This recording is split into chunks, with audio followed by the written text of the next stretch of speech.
Hello, hello, good morning, everybody. Hello, and welcome to the Say Yes Movement podcast. Heather, good morning. How are you today? Good morning. I am amazing. It is a happy day today, and it's a happy day because it's a holiday in Ontario, at least for some people. And it's Family Day. So I hope that everyone got to spend time with their family this weekend and are dedicating some time today. So our Say Yes Movement podcast focus is saying yes to connection, family, Mm, friends, and love, yes. which is continuing our theme from last week as well. Yes, I kind of feel like the whole month of January, where am I going? The whole month of February is the month of love. Or at least that's what it has been for me in terms of Mm. how I've been kind of speaking to things and just looking at the world in a different way. And I feel like we need more love now than we have in a long time. Just because of what's going on. Good morning, Lucas. Good morning, Happy Lucas. to have you here with us. Yes, so I believe Family Day is in Ontario. I think it's also in BC. There's a couple of other provinces across the country. But for those of you that are not celebrating Family Day, that's okay. Listen, it's always a great time to build and create connection, not just with family, but with just the people around us. I don't know Hmm. about you, Heather, but like last week, I felt like I'm big into building and creating connections with people. Um, so that's where I've been spending a lot of time. Good morning, Gunjin. I just wanted to take a second to say hello. But where have you been creating connection this You this know, past week? I have had such amazing conversations. And, one of the things that I have on my non negotiables is connecting with people that either inspire me, motivate Mm, me, I want to learn from. They have a skill that I don't have that I want to learn about. And, asking them for a coffee date or, let's have lunch together, let's cultivate that relationship. And I don't know, in the last 10 days I think I've had the most inspirational moments of time that I've and I don't know if it's just that my mind is open to new possibilities, or it's, some of them have been in person and it's been so long for that. But you are and John, you did a TikTok around this just the other day about how we can elevate ourselves by who we surround ourselves with. And mm, we've been sort of stuck in our homes too long, watching the news, and it can really tear down your mindset. It can tear down your positive energy. But when you activate being around really positive people, it's a whole different ball game that you're playing. It's a total game changer. And so that's been my focus. I'm so excited about all the things that I'm learning through other people's origin stories. I love asking about the origin mm. stories. Yeah, no, that's my favorite. I actually reconnected with somebody on Friday after I think it was like 4 years. Actually, we took a course together. It was one of our NLP programs that we took together 4 years ago. And we spoke for like an hour and a half and just going in and talking about, what's different for us. You said it, right? Like just understanding people's origin stories. And I love the origin story. I love for us, for me at least, I know for both of us, is really understanding somebody's yes story.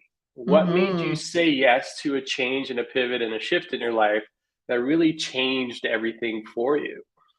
And when you go deep, like it blows me away when I hear it and the reasons behind it. A lot of it is just to get themselves out of where they were and, just getting themselves closer to a better, the future version of themselves, which is what we've been talking about here for a bit.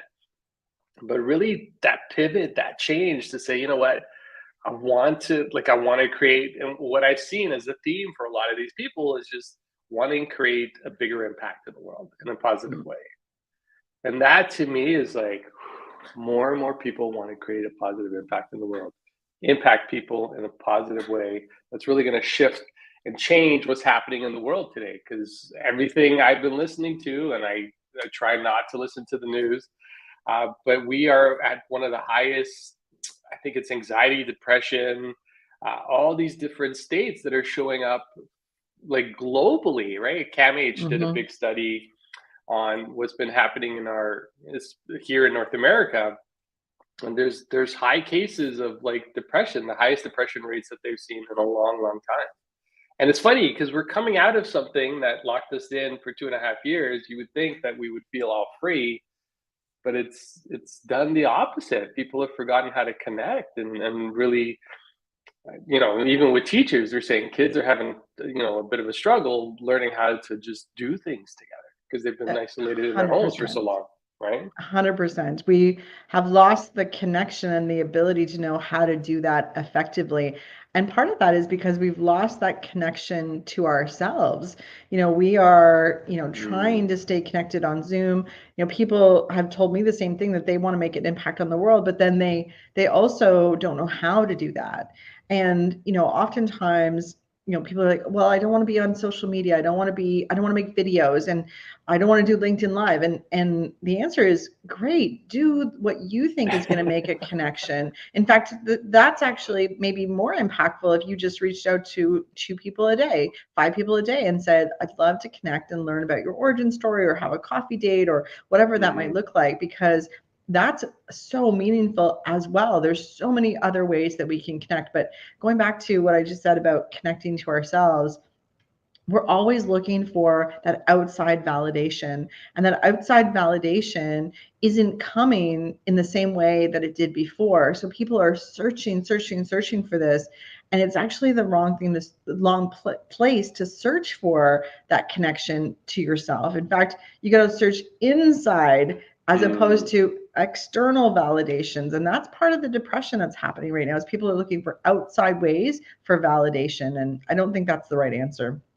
No, I'm with you 100%. It's all got to come from within. It's got to come from you, right? Like, so this is, one of the things that we teach and we cover through our coaching and through our training is really around, what's that affirmation?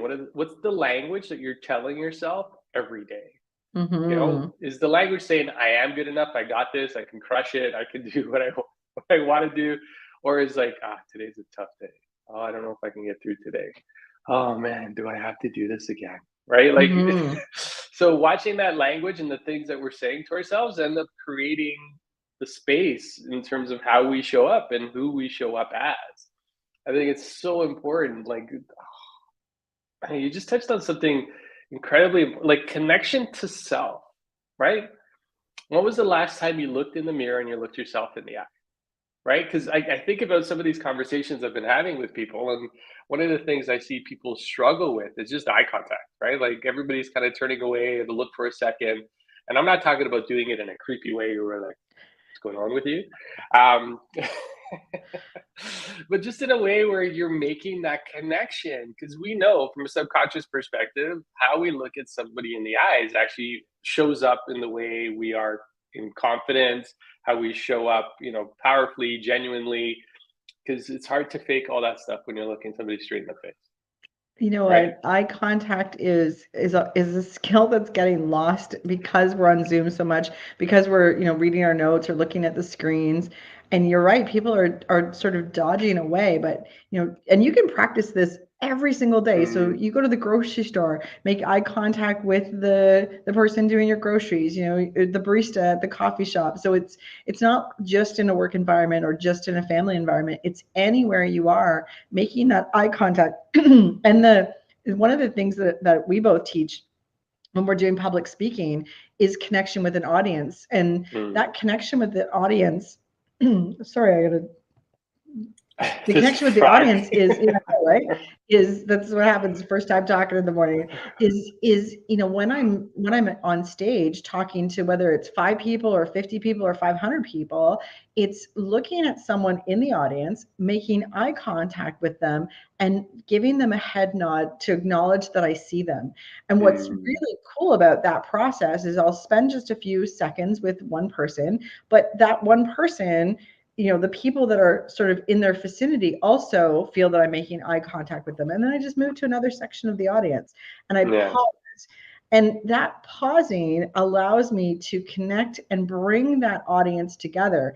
And that's a skill that we teach in public speaking, but it's something that we have to practice every day to make it happen. So I'm practicing eye contact all the time and on purpose. And John, I know you're doing the same thing. So, this is not something that's just like, oh, I'm going to do it today and then I'm good at it. No, it doesn't work like that. It's something Yeah. to practice. No, 100%. Listen, and when there's nobody around, I practice with my dogs. I don't know about you. I'm just looking at them straight in the face because they don't know where else to look, right? They're like, so they're looking at me. I'm like, it's just like, I think you touched on it. It's so incredibly important. It's just a practice because I think, or at least what I'm sensing is just people get really uncomfortable with just looking people straight in the eye, like just having like, oh, we're having a conversation. We're not over, like, even on camera right now, right? Mm-hmm. I'm looking straight at the camera. I'm not looking at the screen, right? And Mm-hmm. it's one of the things I teach. We teach. As we're teaching people effective communication skills. Where are you looking? Where are you And looking? something as simple. I think about the greatest telecasters in the world, like the people that do the news and all those things. They're always looking straight in the camera, Mm-hmm. right? Because looking there actually creates better connection. Because now you feel like at least I'm talking to you, not to the screen. Because if I were doing this, I was looking down and I'm looking at your Exactly. picture, I'm looking at the screen, right? So Exactly. connection's so important. So here's what I want to even challenge, and maybe this is a little early, but with your family today, right? Or with your family today, if you're spending family day with them, look at them in the eyes. Like, but I mean, like, give it like a few seconds. Like, count 1, 2, 3, 4, 5. And just go through that exercise because even at the dinner table, it's hard to make eye contact with people. The people Mm. closest to us, for some reason, we don't make eye contact with them. And especially if they got electronics and devices at the table, which in my house is a no-no. We don't have devices at the table unless it's something really urgent and an emergency. But just spend time looking at, people making eye contact with the people around you, right? It's like, man, that's so powerful when you can do that. And it Yeah. just, sorry, go ahead. Oh, I just, you're reminding me about, how people get awkward about this eye contact. And there's a soft eye contact and then a hard eye Mm, contact.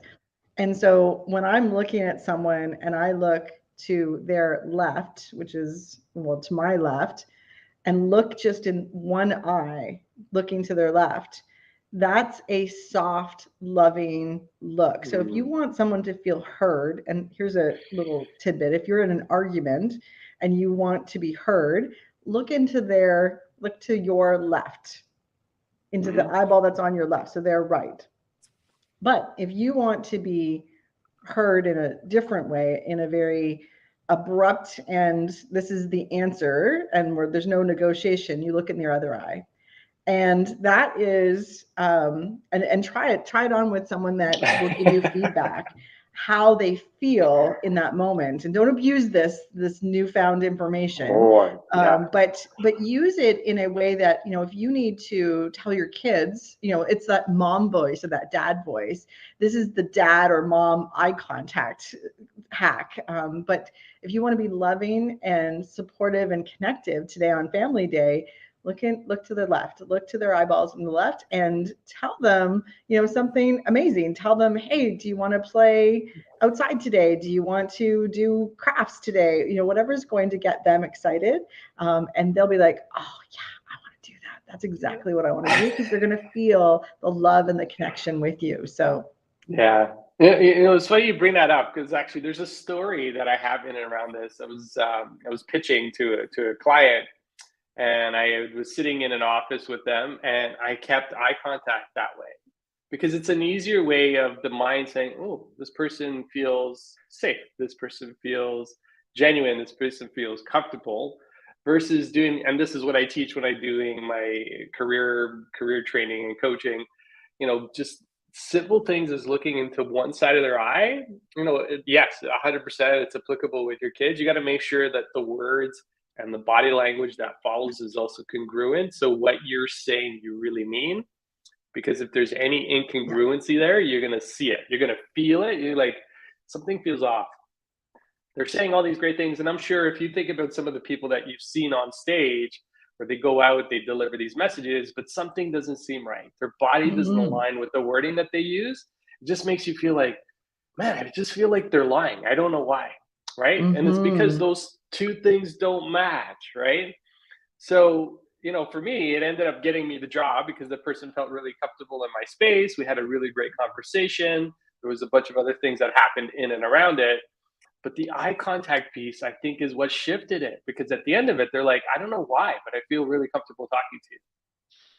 It's Isn't like, that great ooh, feedback? I know. That means that's the kind of feedback you're looking for in an interaction, and now you can give yourself the connection happened, right? So I Yeah. love that the interview, talking to your boss, talking to your team, Mm, these are this as simple as eye contact, but I love that you added in it must be congruent with what you're saying. It must be congruent with your body language because people can feel inauthentic people. mhm. This is why we don't feel connected all the time with our bosses or with the purpose of the company is because someone isn't communicating that effectively and with all of their body believing in it in that message.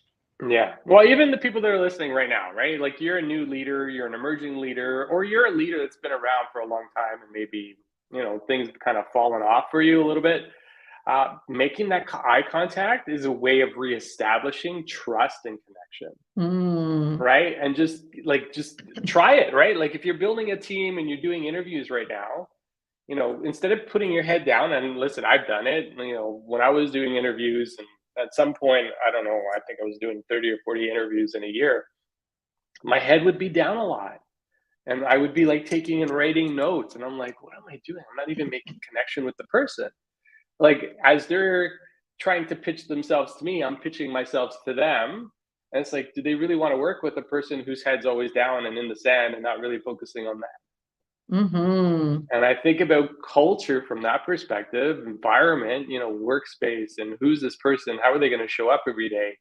And when I have a question, are they going to be there to be able to answer it for me? Or are they just going to be heads down all the time? Like Wow, these are the little things I look for, and these are the little things I train on as well and coach on. Is that person really paying attention to you? Actually, I had mm-hmm. I had one person who walked into an interview, and the person was on at the time a BlackBerry. They were on their BlackBerry the whole. I know, a long time ago. But it happens, right? It People are on their happens. phones, they're on the devices, and they're not really paying attention. And then they're like, "Well, but this is just work, right? Like, there's an emergency, there's a fire going on right now. Okay, then reschedule, right? Don't take that call. Don't be that person who's going to force the interview because it's locked into your calendar, but there's something else more urgent happening. And instead of giving your focus to the person that you're going to bring onto your team, it's outside of the team. So, is it even fair, right? And people want to be seen and heard, and that is missing in so many situations in the corporate workplace, but it's also missing at home, right? Our kids Hmm. need our time, and here's the fun part. Kids don't need all night. They need like 15 minutes because Hmm. then they're want to do something else. So, when we say we don't have time for things, you have 15 minutes to give to the people that you love the most. But when we go back to in the workplace being seen and heard, that is because that's missing. When you do that, you can have people step into their best version of themselves. And I'll use an extreme example, but in my corporate world, I would hire and I had to also let go of people when the fit just wasn't there anymore. And because I'd done the work beforehand, talking about what's best for them, what's best for the organization, what's performance look like that's expected, by the time we get to a mutual agreement that their employment is ending, I've had numerous occasions where people have given me a hug, have said thank you Hmm. because they're set up for success in a way that they're now ready to step into what's next for them. And so that connection, it can drive things that you would never expect. Like I would have never expected that someone is leaving the organization on a mutual agreement and they're giving me a hug. Like they don't have a job tomorrow, but they have a new outlook on life and they Hmm. feel heard and they feel connected and they see what's possible for them in the future as opposed to what's missing or what's being taken away from them. So this process of connection can have so many outcomes that you can't even imagine today to make your job easier as a leader, but also to cultivate a a possibility, a culture of possibility on your team. And leaders that connect deserve and bring together top leaders. So you want the best results, connection is the way to get to those results. I love it. Yes, it's applicable at work. It's also applicable at home. So practice at home with the people closest to you. And today, given that it's Family Day here in Ontario, take the opportunity, really pay attention to the loved ones around you. So that's your homework assignment. You're going to go look at people in their eyes. You're going to make some eye contact and see how that works out for you. And I'm going to tell you right now, it's going to be a little bit uncomfortable at first. It's going to be a little bit uncomfortable for you, and might even be a little bit uncomfortable the person receiving the eye contact from you. But just settle into that, and if you need to, look away for a second and come back to it. But give it a shot and see what shows up in terms of those conversations, in terms of how people are going to start to open up differently because they start to feel something different about you. So with that, I can't believe we're at time. Well, happy Family Day, everybody. With that, we're going to wish you an amazing day. And remember, when you shift your mindset, you shift your life. Have an amazing rest of your Monday, and we'll be back on Wednesday. Take care, everybody. Bye, Ryan.